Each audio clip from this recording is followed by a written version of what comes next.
Hello, Ryan here, and welcome to Star Citizen Sunday. This is a weekly show which covers all of the news from the week just past. Be sure to subscribe if you like what you see, and let's get on with it.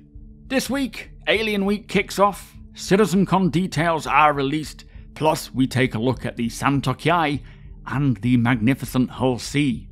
So this week's Inside Star Citizen kicked off looking at the San Tok Yai. Now, this unfortunately failed its grey box review due to them not really knowing how they will design the cockpit dashboard. Now, this isn't catastrophic, it does happen from time to time, and it is pretty much why these review gates are in place. It just ensures that things that aren't ready don't slip through. Now, all of the exterior grey box is complete and the animations are finished, with the landing and in-flight animations receiving polish currently, plus a couple of other cool things they say that are yet to be seen. Now, they're currently getting it ready to do the material work and stuff to make it look beautiful, but they really need to nail down the dashboard. And they did say anyway that it shouldn't take more than 2 to 3 weeks to get it completely done, and once it is done, this will then be the APOA dash design for all of their ships, which will be added to the Katu Owl and anything from then on. Now, the thrusters on the San Tok Yai work very much like the Fury thrusters, where they can spin around accurately and ensure that thrust is being pushed in whatever direction they need to push it in, which I believe is part of this blend space tech that they mentioned. And what is cool about this is how it will actually affect the ship in a realistic, accurate way, especially if it starts receiving damage to a thruster or whatever, it will react realistically. Now, they did say that what is fun to see is how far they can push the Xi'an anti-grav tech, which is a core part of the Xi'an engineering. They also want a lot more movement on the wings as the ship moves around, making it look and feel almost like a living, breathing creature, and it should feel very different to any other ship we have before. They are trying a lot of new things in areas that they haven't done before, which could result in failures, but they are pushing the limits to see how far they can take it, and hopefully it'll be something special when it's done. Now, this is quite exciting to hear. It's great that they are moving further away from the conventional, leaning on the law of the Xi'an to really create something far more unique than any human manufacturer, being not only able to instantly recognize the ship's manufacturer, but also offer something completely different to any ship that some players may prefer and be able to take advantage of during flight or dogfighting. Now, next up is the Hull C, and this segment is certainly not to be missed. The Hull C is a legacy ship from the very early days, and now it is slated to release in Alpha 3.20, which is the Q3 patch around the end of September. Now, the Hull C is the 18-wheeler of the verse. It is designed to transport bulk cargo around from station to station and between solar systems, kind of the backbone of the economy. Work on it kicked off about 5 years ago, and they could only go so far with it. There was still a lot of technical challenges that needed to be sorted, so they kind of put a pin in it, and then last year they have come back, resolved all of the technical challenges, and it now works as they originally intended it. It does have a lot of moving parts, and some of the tech is unseen in any of the ship they've done before, mostly revolving around the central spindle section that animates out, plus a new way of loading cargo onto the ship.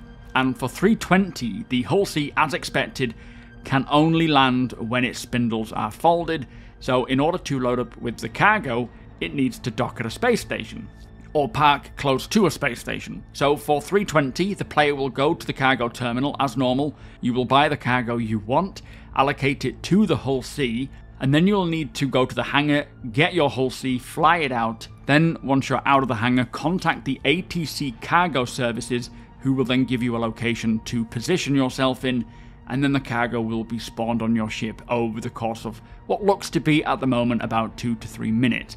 However, the loading and unloading times will 100% change over time, and also where it says 9,000 plus SEU, which is literally double what the Hull C can hold, is a bug. It is still the original 4,000 and so on SEU.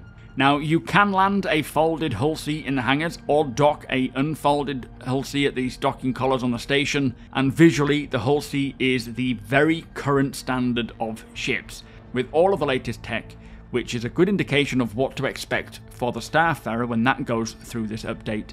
But inside, there is a lot of interaction options, making sure all of the panels and dashboards work properly, and the ship feels very industrial, and the engineering section at the rear is a multi-floor area which feels like a huge transport ship. Now personally, this ship looks insane, and I am so happy that 320 is bringing a big update to the cargo loading and unloading, but I do wonder if these big box and multi-box missions for hauling that we heard about a little while ago will be ready as well. I would expect so, but the Hull C is certainly looking like something special, and I can't wait to tour it when it comes along in Alpha 320. So moving on to Star Citizen Live, this week in celebration of Alien Week, it was with the narrative team, talking more about the various alien species found throughout the verse, with the first question being, how is the Tevaran language coming along? Now they say it's going well. Currently they are working on the language, and just like we have seen with the Xi'an and the Banu, there will be a full guide to help us learn the Tevaran language. Now if you don't know, they have and continually expand on both the Xi'an and Banu languages. They are deep, full languages that adhere to the lore of each species, and we the players can learn them if we so choose. And they do say that by creating a language for these aliens, it also helps to push the culture and design of them as well, which in turn will heavily flesh them out more than it would have done. Now someone asked how long does a Banu live, and apparently they only live for around 30 to 40 years, which I actually didn't realise. For the Vanduul, those wondering why we don't have a lot more information about the Vanduul publicly, like we do for the Xi'an or the Banu, is because in lore we are at war with them, so naturally anything that we have learnt about them is not directly from them, but from the conflict against them.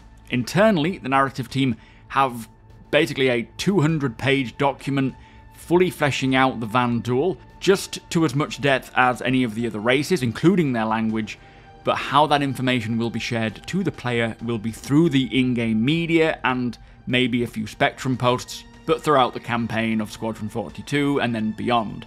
Now someone asked about the Cathach and is there anything to share, and they say no, there's nothing that they want to share similar to the Vanduul.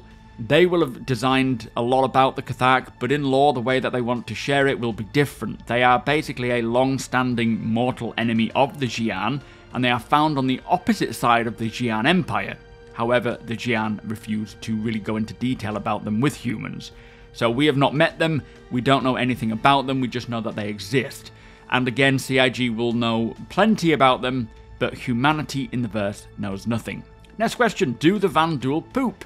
Now, they do say that when the Vanduul aren't fighting, they do take rests in engineered pods that replenish their nutrients, and these pods basically eliminate and recycle their waste. Next question is about the Hadesians. They are an ancient species that came from the Hades system, which in itself is an archaeological treasure trove, and theory is right now that they destroyed themselves in some form of galactic war, where one of the planets actually split in half.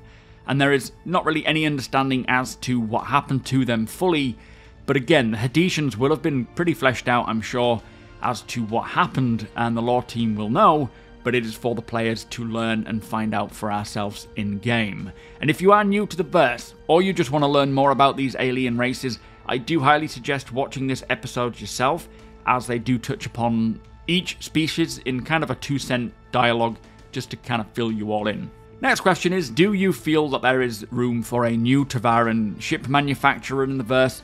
And they say there's definitely space for the lore, especially as now the Tevaran are becoming more part of human society. The Tevaran are becoming more involved in the government as well, so the idea of a new Tevaran-built ship line could be possible. Also, many of the Tevaran now live in the Branna system, and there is a growing population there, so a new manufacturer could even emerge from that location, which I think is a great idea, having these manufacturers pop up because of their involvement with the UEE. Next question is, do the Xi'an have tanks or artillery vehicles? And they say that it would make sense as they do have a very solid military, so those types of vehicles would certainly be likely, and I think many, including myself, would love to see a hover tank, so I look forward to one of those one day. Now the next question is there any law on alien species retrofitting human ships for their use, like humans do with alien ships? Now, they did say that the Banu would do that in a heartbeat, definitely, and the Tevaran would likely adapt human ships to suit their needs as well, but none of these are represented physically in the game. But I guess that there's nothing to say one day we won't see that, but of course it would not be of any use to humans, but maybe collectors. Talking of which, are there still original Tavaran ships, or are they just replicas from Esperia everywhere? And they say that the verse is big enough to imagine that there might be original ships out there, and Esperia did recreate the Tavaran ships due to the discovery of the original Tavaran caches in the Cabal system, so it does sound like they are saying that there is a potential for finding these, especially somewhere like the Cabal system. Maybe checking there first would be cool. Again, we might not be able to use them ourselves, but as collector's items, maybe so. Next question is, the UEE banned use of development of AI. Have all the other races done the same? Now, basically the lack of AI synthetic humans in the universe is less about the lore side of where is it, and more of a stylistic design decision, as Chris Roberts wanted players to fly and do the work, not hand it off to AI to do it for them. Now this is why in the lore there are many incidents throughout the history of humanity that justify why there is very little AI in the universe. So naturally that would have extended to the alien species. Next question is, will we ever see alien mining, salvaging or refueling ships within the alien races? And they say this is more of a ship team question, but it does stand to reason that the other alien races would also require the ability to gather similar resources or harvest them. And it would be quite interesting to see if they use the same tech or approach it in a different way. I would love to see other ships for various career paths, and alien versions would also be interesting, so I guess there is a potential. Next question is, are there any other ship companies decided on beyond Gatak and Apoa? And they say they usually make these manufacturers as required by the development teams, so if they request another ship type, they will come up with them. There is a couple of other manufacturers for products in the Xi'an Empire other than ships. So I think they said the 12 family make fabric and clothing, famous for their delicate but warm cloth that's made from the Mashun wool, which is the sort of goat, llama type animal found in the Xi'an Empire. And I expect there will be plenty more products coming from the Xi'an and Banu. Next question is, what is the coolest alien sport? Now, they did say there are a few. One is a Xi'an endurance race, which involves the Xi'an to slow their body functions down into a meditative state and travel over long distances, which takes a very long time to complete. The next question is, will any of this lore be explorable or learnable in-game? And they say yes, this is not meant to only exist on a website. They want to introduce this stuff as storylines in games, part of the environments, things to find, missions, characters, and so on. And this is why I have always been so interested in the lore of Star Citizen. Not only does it flesh out the verse to make it feel more real with a rich history, but also many of which, more relating to the non-fiction posts, will be part of the verse for us to discover. Next question is to do with pets and whether they will have a big narrative. And firstly, if you don't know, pets are planned for players to keep. Do check out one of the last funding stretch goals to read more about them. But they have come up with lore surrounding the Yao Yao creature, which is kind of like a Pikachu from the Xi'an Empire. But also they have mentioned flat cats, I think they said, which I believe are illegal, as these are smuggled off of a planet that is protected by the Fair Chance Act. Plus there is plenty of fish and turtles, the horseshoe crabs are often kept as pets, and we have the fish tanks in the hangars that offer lore on many of the aquatic creatures in the verse. Do check out the Galactopedia for more information on them. And there are also things called flow pets, which related to a creature like a sea slug, which became illegal to own due to them now being an invasive species. And then the final question is, how do you work in the various changes over the years? Are the designers locked into what the lore team have written? Now, they say much of what the narrative team have written is particularly vague in many areas, which allows the designers and the artists the freedom to be creative. And many of the systems, planets and moons that were written about were conceived before the design choice to have fully realized physicalized planets, where you can pretty much go anywhere, instead of the planets having these individual designated landing zones. So much of that has to be retconned, like Pyro for example. That system was practically inhospitable, barring a few space stations, but now with fully realized planets, it wouldn't lend well to interesting gameplay. So now we can fully explore the planets, so a lot has to be sort of rethought but try and keep it as close to the original idea as possible. Anyway, that was Star Citizen Live. Let us move on. So also this week, Whiteley's Guide was talking about the history behind the Tumbril Cyclone. Squadron 42's monthly report was posted, however I have already covered both the Squadron 42 and Persistent Universe monthly reports here on my YouTube channel, which I will link below. The roadmap was updated, which included a much needed improvement to the ground vehicles. Again, my video covering these changes can be found in the description. Alien Week returns, in which we celebrate all of the various alien races throughout the verse. All of the links, again, for what is on offer is in the description below, so you don't miss out.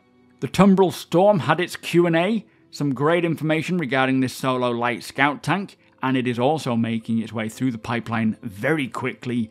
And finally, CitizenCon details have been announced, which is to be held at the LA Convention Center on the 21st and 22nd of October. So it is a 2-day event, which I just cannot wait to see. Now again, the description holds all of the links with details on everything, including CitizenCon, details on the ticket sales and the waves of how you can buy them.